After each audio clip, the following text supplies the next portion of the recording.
go in depth, but just a general recommendation would be good. Oh, here it comes. You know what, Fred, because to that point, if the recommendation is the big room, which I agree with you, it will, I would suspect that we would likely need to purchase some sort of mic and audio because the acoustics are just terrible in there. You know, if we're going to have some hybrid model of that. So there might be some financial implications, but okay. Hi, Bob. How are you? Hi, everybody. Hi, Cindy. I apologize, everyone, for my difficulty connecting tonight. No worries.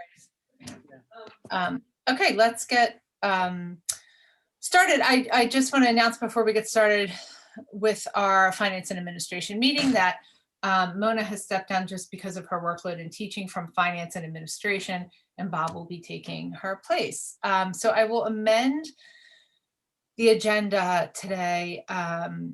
After our information items for discussion, I'd like to add a third case of just really reviewing last year, really kind of what we evaluated to catch Bob up for speed, and then talk about what are our priorities moving ahead as we move into new borough leadership and staff. And I have some sub-bullet items for that before we move into just a review of those action items. Does that make sense? Okay, thanks, Matt. I'll turn it over to you then for a borough manager update. Great, thanks, Cindy. I don't have too much to talk about because the things that I wanted to talk about are on the agenda. So I think I'm going to save most of my comments for the discussion part, with the exception of just wanted to let the committee know that we are still working on the 2019 financial audit, and we're really close to having that done. Hopefully within the next couple of weeks, we can put a fork in it. The other thing that is happening is that we've just concluded our pension audit, which is for a 3-year cycle. And there were some minor findings, minor in that it wasn't, there's not going to be wrath coming from Harrisburg. There's just some things that, some more housekeeping things that we'll need to do for the pensions just to make it more compliant. Unfortunately, one of the things that we got zinged on was that because our pension plan, PMRS, are so far behind due to COVID and due to them changing their entire IT network and systems, they have yet to provide even members. Like the borough hasn't received any member statements or valuations for 2000. And so our pension audits are like, look, we got to do the pension audit regardless of whether or not you got the information from PMRS. So that's going to be a finding. And that came from Harrisburg. Every municipality that has PMRS is going to get that same finding this year. It's not a big deal. It's more of a technical issue. So those are the two things that we've been working on. And I just wanted to thank Michelle Carroll for really helping me with that and getting a lot of, audits, if you've ever had any experience with any financial audits, it's a lot of information all at once in rapid fire. So it's pretty overwhelming. And I feel like we're on the other side of it. And we should be getting a report about those audits. The pension plan audit should be reportable either next month or the month after. And as soon as the financial audit, I believe Jen from B. Bergval will present to both this committee and council. So is this a state audit of our non-uniform plan? Is that what you're? Good question. Thanks, Fred. This is a state mandated. It's from the Auditor General's office. Every 3 years, they come in and audit every municipality's pensions. So it's for both non-uniform and uniform. So it's a 2-for-1. Okay, but that's not going to affect our plans to change the investments in the police. That's a separate. Okay, great. Just as a tip for the finding that we'll be discussing, it's a recurring finding in that there are 3 documents: the ordinance, and then there's Act 600, I believe, and then there's the collective bargaining agreement. All those 3 documents are currently have never been linked up and synchronized. And so our response for this finding, and thanks to John Walco for helping me craft the response, was that hopefully we're going to be getting a collective bargaining agreement in place in the near future, after which we will reevaluate both the ordinance and the state requirements and get all three of those documents all linked in. And that'll be an ordinance. What's the act? What's the act called? Oh, I can't, I'm sorry, I can't think of it off the top of What's my the head. Commonwealth Act that regulates the pension plans? Yeah, and it has to do with like drop. There's some things with drop. It's a whole bunch of administrative issues that just have never been cleaned up. So we've got three existing documents, and all three of them all need to point to the same solution. And it's an administrative issue. And then once we get that completed, you have 3 years to do it. The next audit hopefully will be no findings. Thanks, Matt. Okay, let's move into information items for discussion. Fred, Fred, you have the first two. There was a discussion about public restroom status that came from emergency management to infrastructure. It's now hopped over to FNA. And then I'll ask that you fill us in on the American Rescue Plan. in Yeah. partnership with Matt. So I don't know, do you want me to talk or Matt? Do you want- Sure, why you don't wanna we jump in? start with the bathrooms? Okay, so I've been pushing for this for a while, but the public bathrooms in the park are currently closed because of safety issues. We wanted to make sure that we could properly disinfect them, and we didn't really have a good solution for that. So I think they've been working on that, and we now have a proposed solution to the cleaning issue that would allow us to reopen the bathrooms. And the weather's getting nice, park is getting more use. It's kind of a key. It's really important to have a functioning bathroom to be available to users of the park and the outdoor space. They can't use the library right now. And the library is not really set up to take huge numbers of people using the bathroom. So setting those public bathrooms up is a priority, and we now have a plan. So Matt, do you want to discuss, or I just have what Andrea sent me. So It's something that the Emergency Management Committee has been reviewing on a semi-regular basis, and I think it's given, and I've always encouraged the committee and the mayor especially to include members of council in this decision, especially as it comes to usage of public property. And if this is the will of council, if this is what council is directing and the mayor is in agreement, then borough staff will support that. I know I wish Ed Harmon was on this call, because he's the one that has to deal with that room on a day-to-day basis, the bathrooms. And he actually has a proposal from the cleaning company that does the library's bathroom to do a supplemental cleaning on that. And so if that's also something that council is interested in, I'd be happy to provide those details at a later date. yeah, it sounded like Andrea was comfortable reopening the bathrooms if they were being cleaned twice a day. That's the current recommendation from the CDC that she saw for a shared bathroom. And so that's what she advised, or what she was comfortable with. And we'll talk to her at the meeting. But this would involve bringing in this outside company, or not outside company, the company that cleans the library, to do one cleaning a day. Borough staff would do one cleaning a day. And this would be for the week. So the bathrooms would be open Monday through Friday when staff can clean them, and then they'd be closed for the weekends. It's sort of a compromise proposal that everybody came together around. Yeah, that's a good summary. And from a practical standpoint and from a cleanliness standpoint, my understanding is that from the borough's perspective, borough staff perspective, is that by bringing in the professional cleaning service, we feel a lot more confident that they have the ability to clean it better than our public works crew. You're paying for a cleaning service. The expectations are higher. So, Is there a reason why? I think we need to get our parks open. And I think we need to provide bathrooms. There's data now where we can point to evidence that transmission is going to be really low in a bathroom. And I think it's imperative that we get these parks open. Is there a reason why we can't add that cleaning cost during the weekend when anecdotally we have some of the highest park use? And I know baseball is starting back up, I believe. Hey, everything is up for consideration. If this is something that council wants to discuss and approve that expense, then we can do that. So I Matt- think, I think Public Works staff is not available Saturday and Sunday to clean it. So we would be Right. hiring the service. Correct.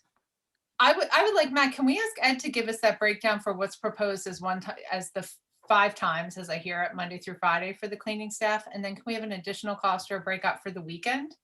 Sure. Yep. Okay, so we'll have Ed follow that back up, and then we'll look at that at FNA, or maybe well, I would hate to wait an entire month. I think that I would recommend that go straight to council for approval. And the weather's getting nicer, so I would kind of like, if everyone's amenable to it. I mean, maybe we could approve one thing and then approve more cleanings if we decided to later once we got the quote. I don't know what makes sense. Bob, do you have an opinion on this? No. I think I would just Sounds recommend, like the next step is to get cost estimates and then to bring it to council. for We have a cost estimate for week clean. Well, Monday through Friday cleanings. It's $700 a week, right? That was the total. I believe that's right. oh, we do Yes. have that. Okay. Yeah, so- we have the Monday through Let's Friday. discuss that. So is it done by the borough staff? It's an additional cost to. It's an additional cost because it would be the library staff, library cleaning team. Whoever cleans the library, that would be who we brought on. Is that a third party? Is it outsourced? It's a So, third party contract, right? so Public Works typically would be responsible, pre-COVID was typically responsible for cleaning the bathrooms. This proposal, the bathrooms have been closed since COVID. This proposal is that Public Works would do one cleaning and then bringing in Dynamic Cleaning, who is the contractor that currently cleans the library facilities, to do one additional cleaning per day. Yeah, and it's $700 a month, not $700 a week. I don't know. I don't want to give everybody a shock here. $700 a month would cover the extra That extra makes more cleanings. sense. Yeah, sorry about that. I would propose, I mean, Matt, if you can give us some inclination of where the extra $700 a month could come from. I would propose that we discuss this in FNA now and send a recommendation to council so this can start as soon as possible. I'd hate for us to wait till another So, meeting. so the next thing to discuss though is the cost of the weekend service. And just historically, the bathrooms have always been at their worst on the weekends because, and cleaning's always been an issue on the weekends. So, that could maybe be a good service to consider, not just in time of COVID, but permanently to make sure the bathrooms are serviced on the weekends. Yeah, um, I agree. Can the same that same third party give us a cost for doing cleaning on Saturday and Sunday? Yeah, I'll ask that. I think for the nominal cost of $700 a month, if I'm okay with it, quite frankly. I think that's a pretty low cost. So I'd like to suggest we fast track the $700 a month for 5 days a week while we wait for Mr. Harmon to get another estimate for the weekends. And then we can review that for COVID times. And then moving forward to your point, Bob, it is the worst condition of the bathroom and the most heavily used time in the park for sure. So look, if the cost is the same per day, right now, so there's basically roughly 21 weekdays in a month. And so the cost is about $33 a cleaning day. So per cleaning, $33. So if the bathrooms are cleaned 4 times on the weekend, it looks like it's going to be $33 unless there's a premium because it's the weekend. Well, yeah. So, would it be worth it to have us pay, say, $100 per weekend for an additional $400 to have the bathrooms cleaned on a Saturday or Sunday, assuming that that's in the range, just so that we can move ahead with the decision and give Matt some direction now. I mean, I'd be comfortable saying Matt, if Matt gets a good offer, his judgment, go ahead and take it. I mean, he doesn't, we'll But say what's the not to exceed what, $400 a month? well, I don't know if we want to say that in public because you Yeah. don't want to tell people what we're No, gonna, we make a recommendation in public. If we want him to move forward, we have to say something. no, we can say use your so- judgment. I mean, we can allow him to use his judgment on this, can't we? Yeah, I would I suggest, don't know, Matt, can you just use your judgment or do you want us to approve the expense? I think that given the low monthly cost for, I think, a pretty valuable investment, I think an add-on for the weekends is not going to be cost prohibitive. And so I'm comfortable, if it's something that's outrageous, I'm certainly not going to authorize that. The thing that is giving me pause is that, thank you for supporting an additional cleaning, is that in order for this to happen, by authorizing this additional cleaning is not authorizing the opening of the bathroom. Those are two different things, right? So the mayor has to authorize that, and through this continued discussion with council. And so I think that this would give her, and I'm not going to speak for the mayor, but I think that this would give her a little more ease to make that decision if we do agree to that. I just wanted to say that because, we need to talk about opening up the facilities also. And I want that to be a different discussion than approving additional restroom cleaning. So I'd like to recommend that we approve, that FNA then approve $700 for monthly cleaning with the exploration to add weekend cleanings, not to exceed an additional $500 without checking back with us perhaps. So we can fast track that.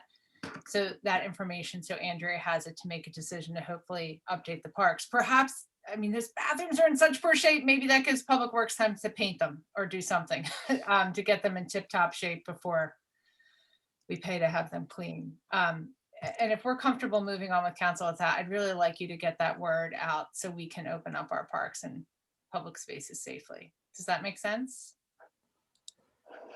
Yeah, I think these this suggestion came from Andrea, so I'm hopeful that she will, Perfect. take it as what we need to do to reopen the parks, reopen the bathroom. Great. Well, we can share that information with her at the meeting so we can get moving, and Matt can get an all clear. Great, thank you. Then Fred, I'll start back with you with the American Rescue Plan, which I believe you and Matt both looked into.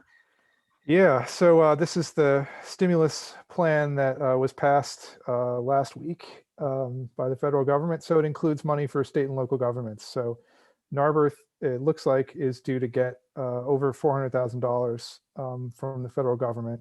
And there are, some strings attached. I'm not sure we know all the strings yet.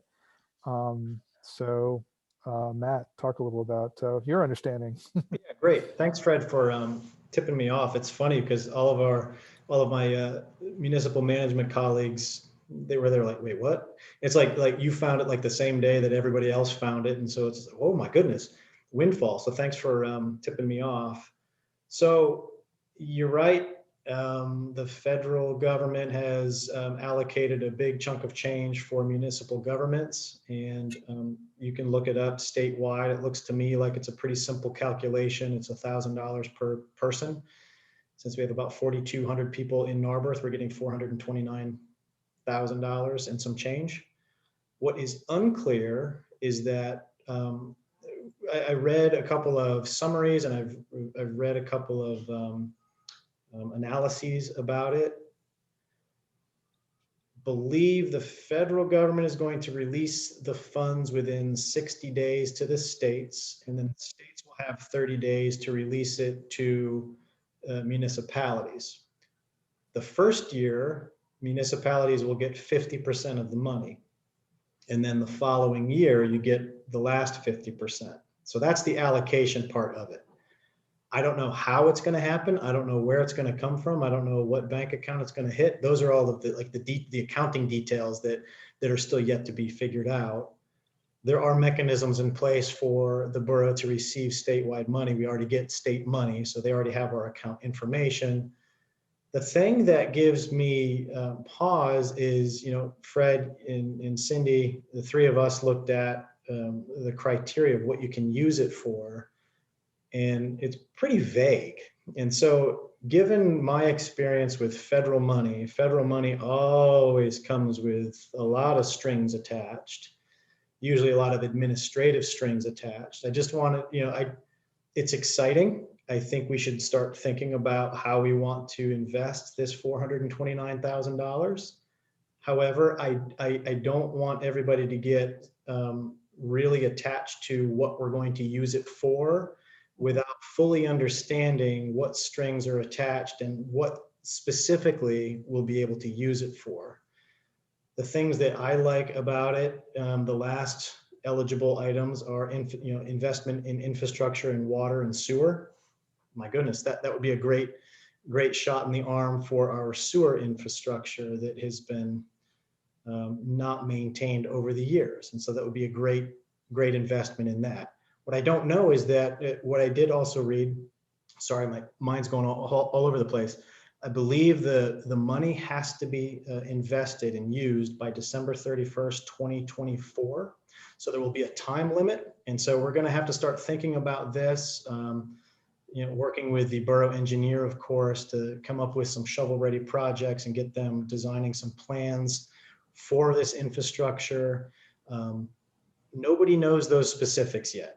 So it's good that we know it's coming. It's coming soon. We'll get 50%. We'll get about $200,000 this first year, followed by another 200 and some $1,000 next year.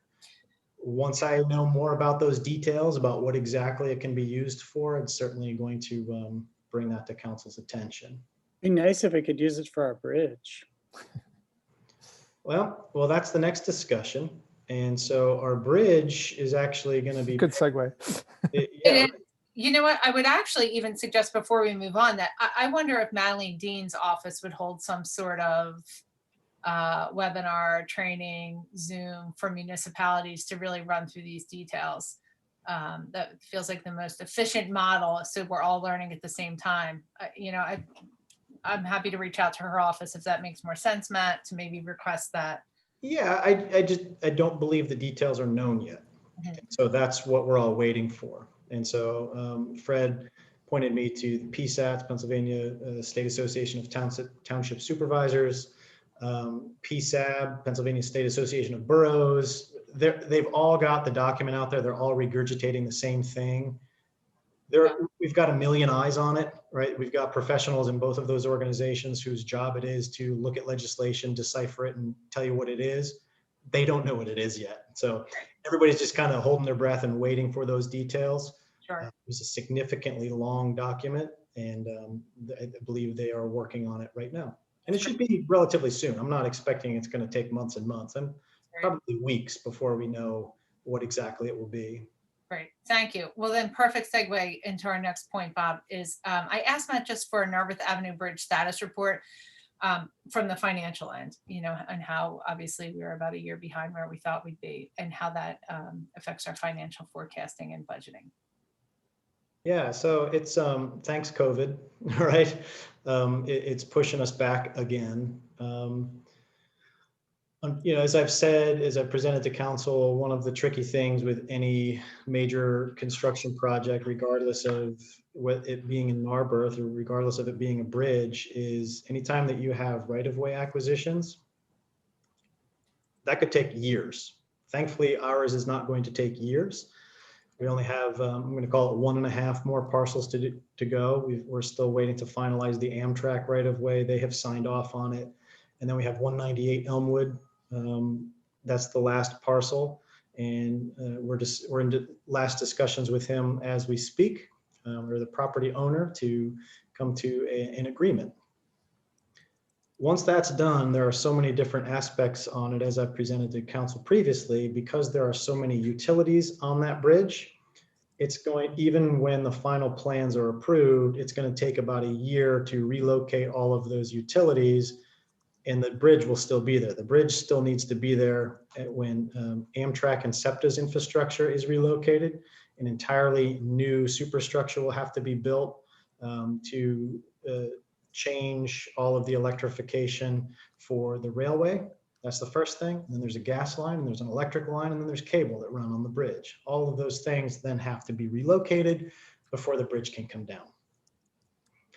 So from a funding standpoint, it's Bob, you said, what can we use it for the bridge? Fortunately, 95% or maybe 90% of this project is being funded by the Fed.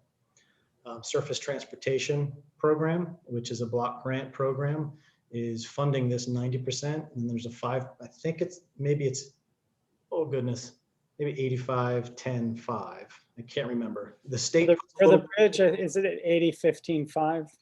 Maybe. That sounds about right. That's what it was 10 years ago. Then yes, that hasn't changed. The key takeaway is the last part, 5%. The borough is only on the hook for 5%. So it's a $5.5 million project. The borough will only pay $270,000 for a brand new bridge. So as of right now, I went and looked at what the borough has already invested in this. This is going back through our record keeping through 2018, when we've really started ratcheting up the management of this project.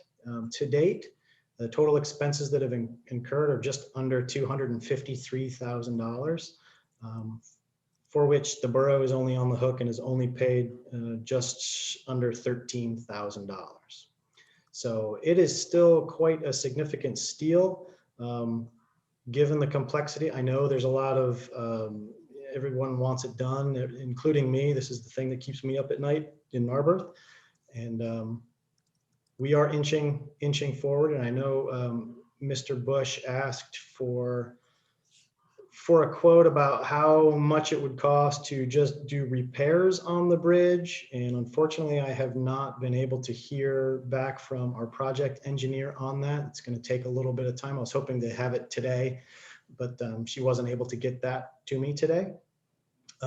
My sense is that it's going to be significantly more than the $270,000 that we will be on the hook to replace it. But I still want to provide that number, and I'm going to leave it up to the project manager to lead that discussion about what that would mean, what the possibilities are, what would that look like if the borough just wanted to repair it instead of replace it. 9 years ago, we did put about $450,000 into repairing it. Yeah. Yeah, I mean, this is just what I've been hearing from people. I don't necessarily, I mean, I think we should replace it, but I mean, one of the ideas, well, can we repair it enough to use it until we replace it? I mean, that's really what I was trying to get at is, Yeah, what would it cost to get it car worthy until it actually comes down? Well, I mean, remember, we talked about the $250,000 netting.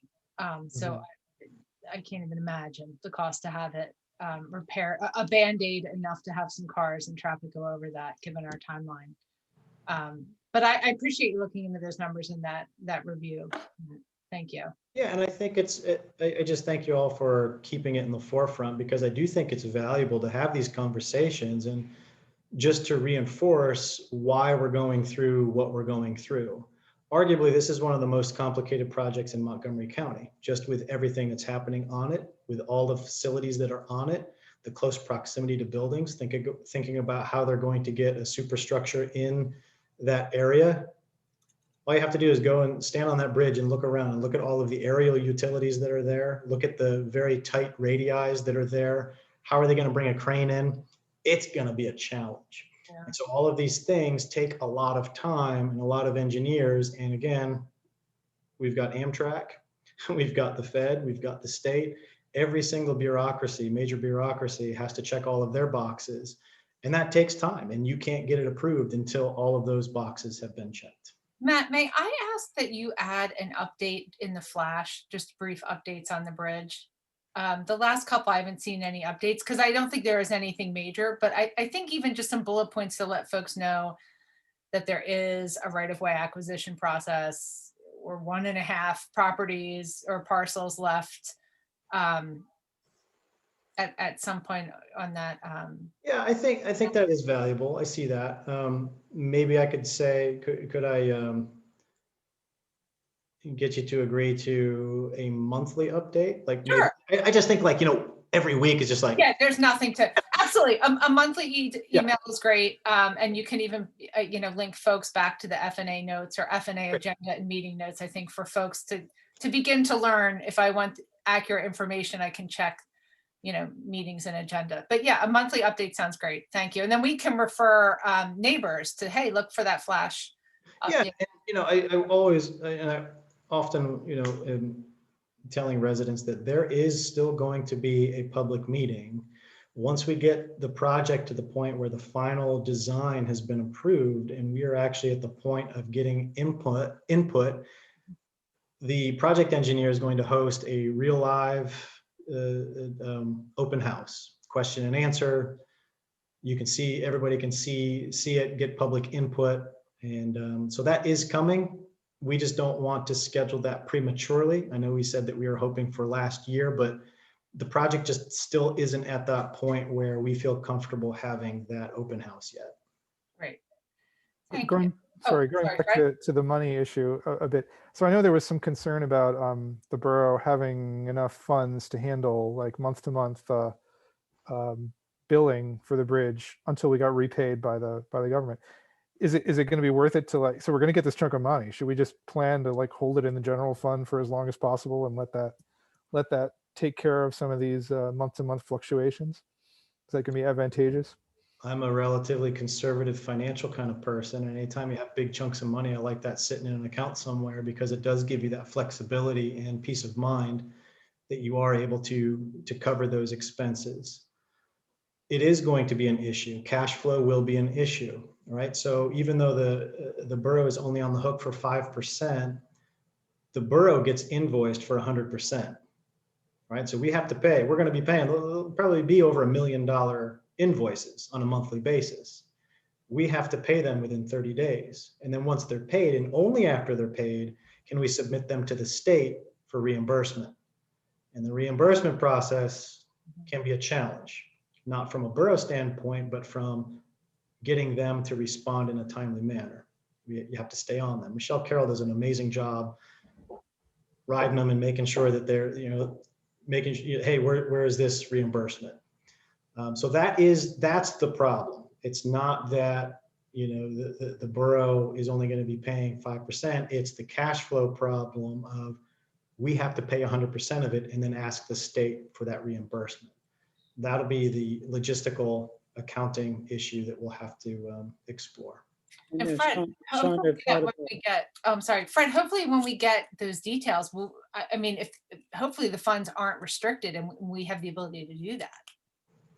We'll see. Bob, I'm Well, sorry. something to think about. Yeah, for sure. Sure. Bob, when this has come up in the past, the boroughs takes out a short-term note, $1 million or $2 million note and uses it like a line of credit.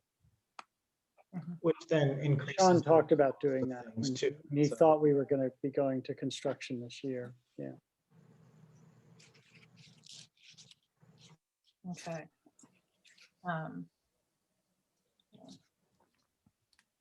Okay, sorry. So I wanted to just kind of do a quick review of last year with Bob now in F&A, and then move to priorities, upcoming priorities. So I'll just go through and then we can maybe Fred, you and I can pass the baton back and forth with Matt. The first is, Bob, as I think you probably know from full council, was that we worked with, excuse me, the Narberth Business Association to utilize the $12,000 that we resolved to the organization to do specific COVID support. The NBA developed a matching grant program. Thus far, they've allocated approximately $2,400 and are in coordination with Twice as Nice, McShay's, Ryan Christopher's, and the Greeks. Fred explored the option of an EIT, which we had initially really thought would support a comprehensive plan and aging in place. It would also support economic diversity in our borough. We thought for sure this was a really fantastic option until Fred did a really thorough exploration and found that is in fact not an option. Yeah, so the main issue, which Matt had pointed out, is that the school district can then impose an EIT as well. They basically, they can't do it until their municipality does it. And it looks like if we were to do it, the school district would then impose one on us and on Lower Merion. So Lower Merion would also get taxed, unexpectedly, which we can't do. So right. So sadly, the silver bullet we thought we had, we in fact did not, because it is not an option. Mona took a really deep dive into the business privilege tax about this time last year. The office absolutely agreed that it's necessary to understand, A, is everybody registered? Is there equity and equality in the collection? And then COVID hit. And we really decided that, yes, this is something that we need to do, but it just is not a reality right now with staff bandwidth. So we will revisit that. It's still something that needs to get done, but I we can update you on it a little bit. just from a personal, as a business person. Sure. This year, for the first time in many years, eCollect sent, not only did they send the tax forms, they also sent the bill, the $10 bill for the business, for the annual business license. So I was able to pay both my taxes and for the annual business license, rather than sending a separate check to the borough for the annual business license, which is, some years we did that, some years eCollect would ask for it, but this year they asked for it. So Great. Well, progress. so they also sent, eCollect sent us both our personal collect form, and the one for our business. So they both arrived the same day a couple weeks ago. So Great. those for people who live in the borough, those taxes aren't due until June 30th, but for Great. people, businesses in the borough. But anyway, it seems like they were doing their job. That's good to know. I mean, we had them visit, we understood what the process was, we looked at the business list. And that needs to be picked back up and streamlined, but it's not a current priority. The next is Sean did a really thorough police contract analysis of possible scenarios and fiscal implications. As you know, we are in the midst of a collective bargaining agreement, so that is not a conversation that we can have in public. But I did in fact send that to you, Bob, just for your reference, along with other council members as well. The police contract? The financial analysis and future implications of that document. Looking at changes, if we made certain changes to the Right. document, what would it cost the borough in the long run? Right, depending on what contracts are, what possible contracts, and then what are the future financial implications of that. Additionally, we've seen the communication plan roll out with the weekly flash emails, the kiosk updates. I did have a quick sidebar question, Matt. The first ever newsletter was not first ever, the resurgence of the paper newsletter was mailed on December 14th. And Michelle Carroll tells me there is in fact a receipt from the post office that the third party company did pay to have each household receive a newsletter. They were never sent. And I believe they're being resent. That's correct. That's my understanding. So it was my understanding it was a post office snafu. They got lost. And so we have all the receipts, we have the proof of purchase. And so everybody, I believe, will be getting their December 2020 newsletter in the next couple of weeks. Yes, with a lovely welcome message and picture from Sean Metric. So, that was, an experiment in the resurgence of the paper newsletter. If there's anything else, Fred or Matt, you feel like is important to do a refresher on F&A outside of bills and scheduling that we discussed at larger council meetings, I'd like to move on to priorities. I think the only other thing we talked about at length was the police pension thing, which we've also talked about in full council. So I don't think we need to revisit that right now. Unless I have a question about that. Will the auditors be coming to present their recommendations or their advice to council? Sorry, not the which auditor. auditors? Yeah, Excuse me, start the again. trustees. Will the actuaries be coming to give us their expert recommendation or thoughts about our fund?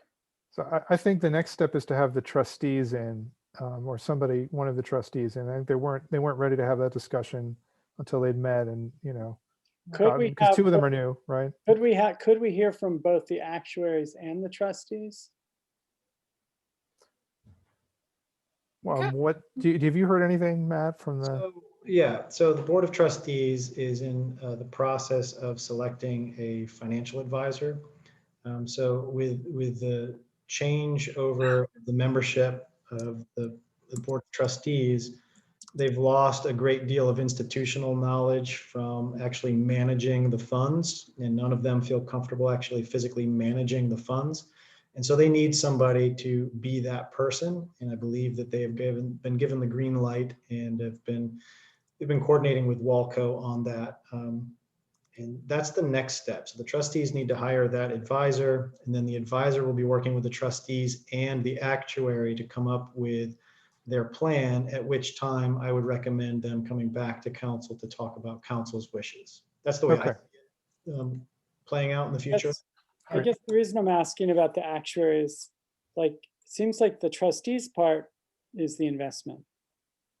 And the actuaries part is about giving us some advice, giving the council some advice about, about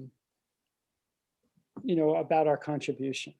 What's the appropriate, about making the appropriate contribution and funding appropriately, like whether that's 100% or 95% or 90%, and at what, and then that has obviously like budget implications. So, so that's why I was asking about the actuary. I think it'd be nice to have the trustees back, the actuary back, and the investor back. We give them a couple months to identify, obviously. That was just such an important learning process. I was really glad to have them in F&A and actually. So you had the actuary come to F&A? Yeah, we had the actuary and one of them, the trustees, come to F&A, and we talked to them. Did they just speak in general terms, or did they give you some specific advice for Narberth? They sort of explained their sense of what the position of what was going on, what the investment strategy was and why they were doing what they were doing, I guess.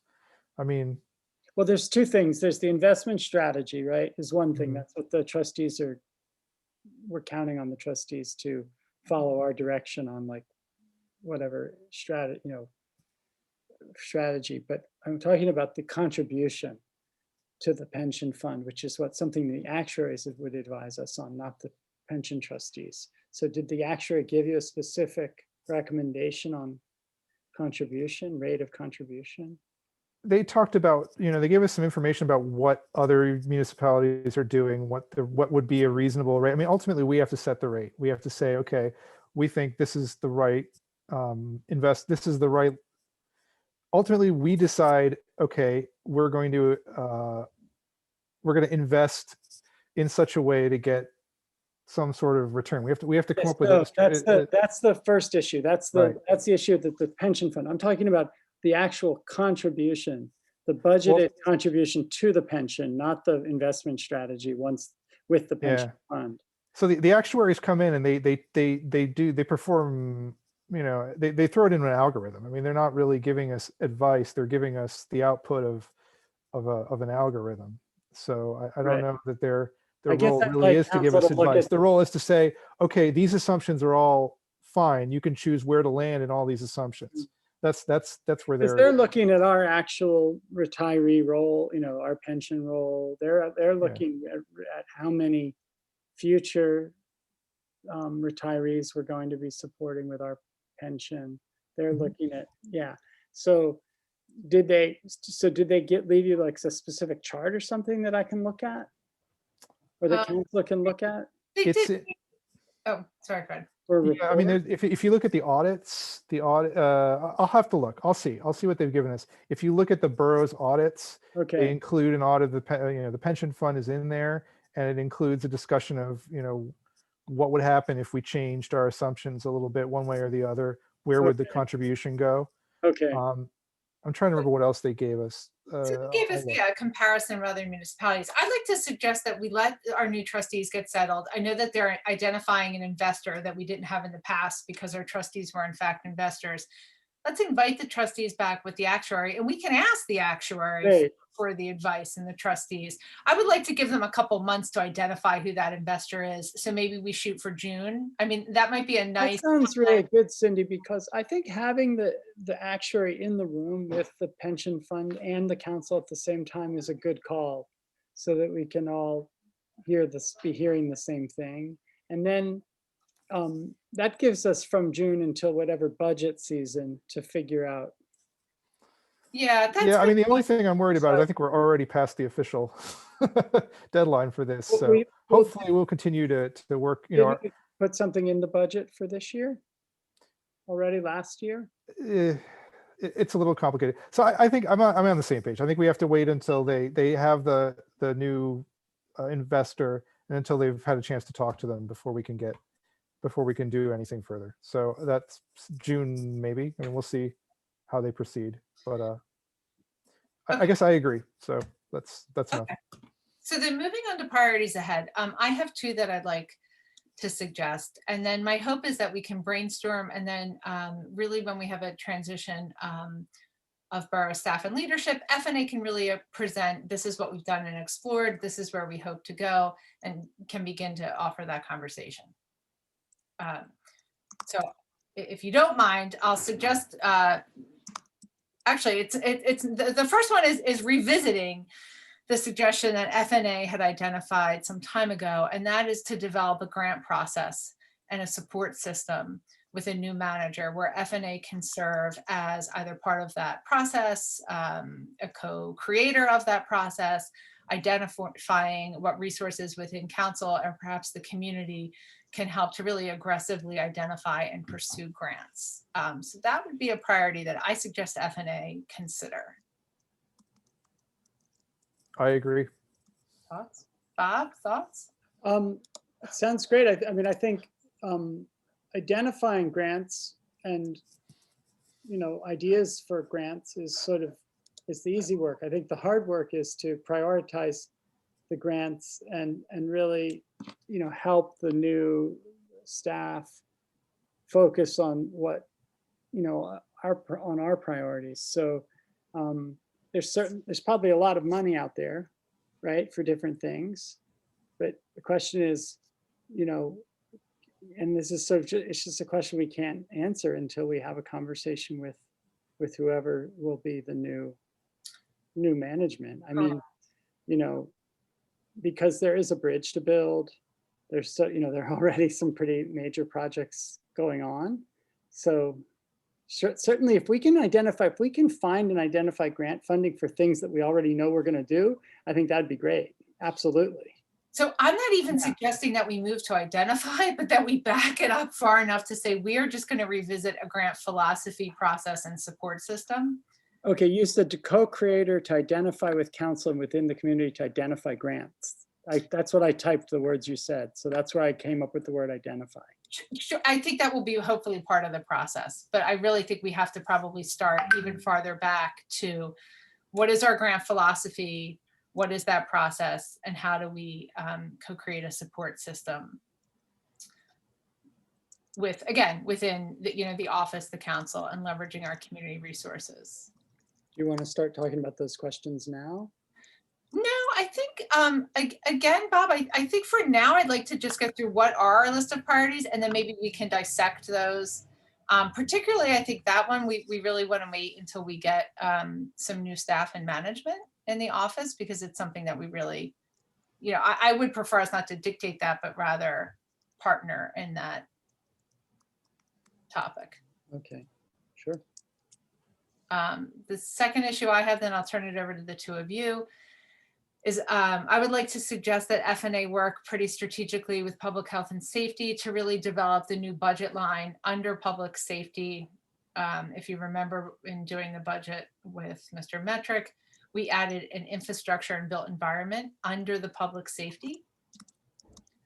I think that there are ways that we can, again, begin to think about how we're allocating our finances and our tax dollars to meet the needs of our citizens' safety and health in new and unique ways. I, of course, have some ideas on how to do that, both in educating ourselves and the public, and then looking at other municipalities and how they use the built environment, traffic calming, pedestrian walkways, the bike lanes, as also a public safety tool. So while I'm not suggesting that we go into details now, I'm just asking if this is something that we can put on a list of a priority for the committee to partner with PHS.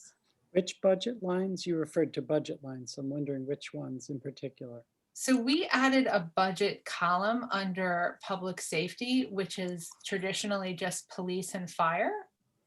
And we added an additional that was, and Matt, remind me, did we land on infrastructure or built environment, or both? Well, I don't remember what's, but it's something like the built environment, infrastructure and the built environment. So that's like a line that exists in the public safety committees. It is a new line, yes. So I'm suggesting that we, in partnership with public health and safety, at first, because infrastructure really obviously is going to have to be part of this discussion as well. But to take a look at how we're allocating funds. And I think that's important for several reasons, to put that under public safety or under our public safety budget line. Is this, are you talking about like projecting forward to budgeting season? Yep. At this point? Yeah, okay. For like 2022. I am, yes, but I think there's actually some meaningful foundational work we should do, because it's really kind of a philosophical shift. So prior to us just really kind of allocating funds, I'd like us to be able to justify and provide evidence to demonstrate why we reallocated funds under this budget line. And I think that'll take some time before budget season.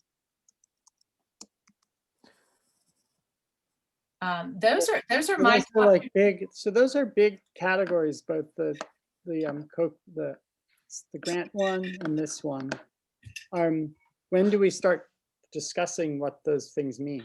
Well, I'd like to get you and Fred, both of your opinions on ideas and priorities. And then once I have those, which is all I really think we have time to identify tonight, then at our next meeting, we can really tease out the priority of the priorities, what questions, information, or people we need to ask those questions. So I think if I can jump in. Sure. Right. I mean, I think grants is my number one thing, because we don't really have a good approach for dealing with that right now. It's, you know, we try for them, but we don't have a strategy. It would be good to have a strategy. I think we have, so, you know, we've got the PRP. There are changes, or there's a lot of construction projects that are in the PRP that are in the budget. We don't really have a strategy for paying for those other than general fund money. Or taking out debt.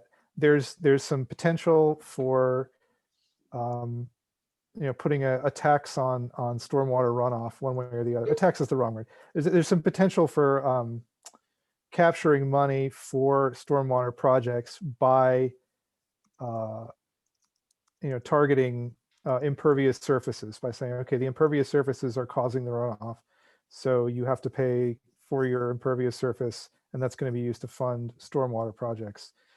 I think the primary way to do that would be to set up an authority, which is a complicated process, and we should talk about whether that's worth doing, whether that's too much complexity for a small borough, but it's potentially a way to you know, to fund these projects and to fund more going forward. I mean, we're going to have more stormwater costs in 5 years. Once we finish this plan, Matt, am I right? We've got another one in 5 years that we're going to have to sign up for, and we're going to have to, you know, clean up more of our stormwater. So this is a continuing necessity that the borough's going to have to do going forward, and it would be good to have some sort of funding mechanism so that we're prepared to make these changes. So that's one thing I'd like to talk about. And then the other one is sort of general communications. I mean, we should always strive to be more, you know, open to the public and let people know what we're doing. You know, we're always getting questions about how things are proceeding. So trying to, you know, figure out what else we can do to be more transparent. Those are things I have in mind right now. Thank you. I've added those too. Bob, I don't want to put you on the spot because I know that this is your first meeting. If you have some thoughts, feel free to share them, or if you want to take some time and email me, I can add them and prepare them for the next meeting. I am right now not able to respond. I'm still contemplating your question, Cindy, of like, what is our grant philosophy? You know, I guess I sparked to Fred's notion that, I think you were saying this, Fred, that we could really work grants around our already established list of capital fund, you know, capital needs. And that just makes a lot of sense to me. I think there's coherence there. So I would add that. I would say, yeah, I would like put a check next to that one. Let's look at the capital priorities for capital funds, and then like go after grant money to pay for those things that are in our, you know, our established capital needs. love to see us like look for money to build on our open space, and improve our open space, improve the quality of the environment, of the open space environments, like in line with, some of the goals of, native plant species, getting rid of invasives, maintaining good shade trees, looking at maybe the acquisition of more easements where the borough could plant more trees, could create more open space, those kinds of things. And Bob, all Maybe Cindy, maybe those fall under some of the public health and safety, into that kind of column that you were describing earlier. So two thoughts, Bob, what you described is, I think, yes, mapping grants to capital improvements, but also comprehensive plan makes a lot of sense to me. So we have some sort of guidance and path. And yes, that's exactly what I'm suggesting. I would suggest that we move shade trees, go under public safety. Yeah, I mean, just, one fact related to that, I just know from being on the Shade Tree Commission that at some point, the borough needs to update the Morris Arboretum inventory because we've planted some trees in the last 10 years. And there's kind of a need for sort of a new baseline and for looking to see, what are the next steps and how to direct plantings, so right, that's in line with that. Yeah, and this is a topic I actually really love. Are you okay? Sorry. And I don't want to lose focus, but hold on for 1 sec. Oh, okay. Sorry, folks. It's the parenting, the dog. It's so hard from home. Yeah. Michelle Kondo, who is a Narberth resident, is an expert in this space. She actually does phenomenal research that actually looks at crime reduction, quantitative crime reduction, as well as the health effects, cardiac health effects, blood pressure effects from trees, which again, I think would be a really fabulous opportunity for us to host some of our amazing residents to educate us that will again, build the evidence and support behind how these strategies are not aesthetics. They are not just climate, but they are also directly public health and safety as well. But that is a conversation we can have in another meeting. So in summary then, I have our priorities of revisiting a grant philosophy, process, and support system, a strategic partnership between FNA and PHS to really develop that new budget line for the next season, reviewing stormwater costs by some sort of perhaps proposed impervious space tax or funding mechanism, and revisiting again that communication plan and a commitment to transparency. Is that a starting point for our next meeting? Yeah, I'd like to I think if you can just specifically reference the capital plan. Yep. So we're looking how we fund that. Yeah, it's in my Or, yeah, and in the minutes. Yep, map to capital improvements I have. okay, great. Yep, that's in my. Okay, I want to give us some time before our meeting, and unless there's anything else, Matt, you have some action items for Borough Council that we're going to see at the business meeting. Yeah, do you have any questions about them? I do not. Does anyone have any questions for now that we can't wait till the meeting? I had forwarded On the resolutions, you mean? Yeah, I had forwarded my weekly email to council last week, just summary and details about any of those motions, and nothing has changed, nothing has been added since that time. The only thing I'm looking at on the action items for council at the next meeting, you have the appointment of an NPC member. Did Aaron call you and talk about updating that agenda item? Last we spoke was that he said leave it on the agenda for now, and if we need to make a game day decision, we can do that. If it needs to be changed. It was, because it was the, okay, What is the issue? just that, I think the issue is that some members of the planning, I think the issue is that we were waiting for we were going to wait for Jim Spear to resign and then appoint a replacement for him, because they currently have 5 members. And I'm just not sure if I'm speaking out of turn, but I think he's decided to stay on the planning commission. So either we're not going to, so we're now in a position of like, either we don't make an appointment or we appoint 2 and have a 7-member planning Well, commission. I guess we'll talk about it at the meeting. Yeah. And Thanks for the update. I think it was the members of the planning commission who would like us to appoint 2. I actually have no problem with that. I thought Yeah. there were 2 excellent candidates in that. I did too. So I I liked everybody. Yeah. It was great for everybody to step forward. I So think that'll- 2 of the candidates stood that'll out for me. So that'll be, but if our committee is going to make a nomination, then maybe we should discuss that now, and avoid that at the general meeting. I don't know. Cindy, it's up to you. You're the chair. I don't have the list in front of me, quite honestly, if we were to nominate 2. I actually, if you remember back in the day, I had suggested that we keep 7. We thought it wasn't right sized and we went back to 5. So I would like to have the conversation about whether we're appointing 2 more. And then I really need to go back and revisit my candidate. The idea behind appointing 2 now and having a 7-member planning commission for a while longer is that we're going to, in a year from now, we're going to lose Right.